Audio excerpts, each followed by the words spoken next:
how to use Windows Security Antivirus. Hey everyone, welcome back to the channel. If you are new here, don't forget to hit the subscribe button and turn on the notification bell to not miss any updates. Did you know that Windows has inbuilt antivirus protection? For that, you'll need to head over to Settings. Then you need to go to Privacy and Security on the left-hand side. There you'll find Windows Security, tap on it, and then click on Virus and Threat Protection. Now there you can see Quick Scan, tap on it, and then Windows will scan your files to see if there are any malware or virus.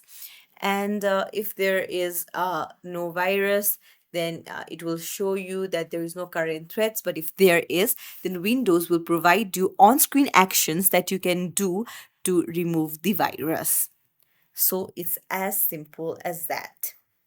So if you found this tutorial helpful, don't forget to like the video and subscribe to our channel for more useful tips and tricks. Thank you for watching.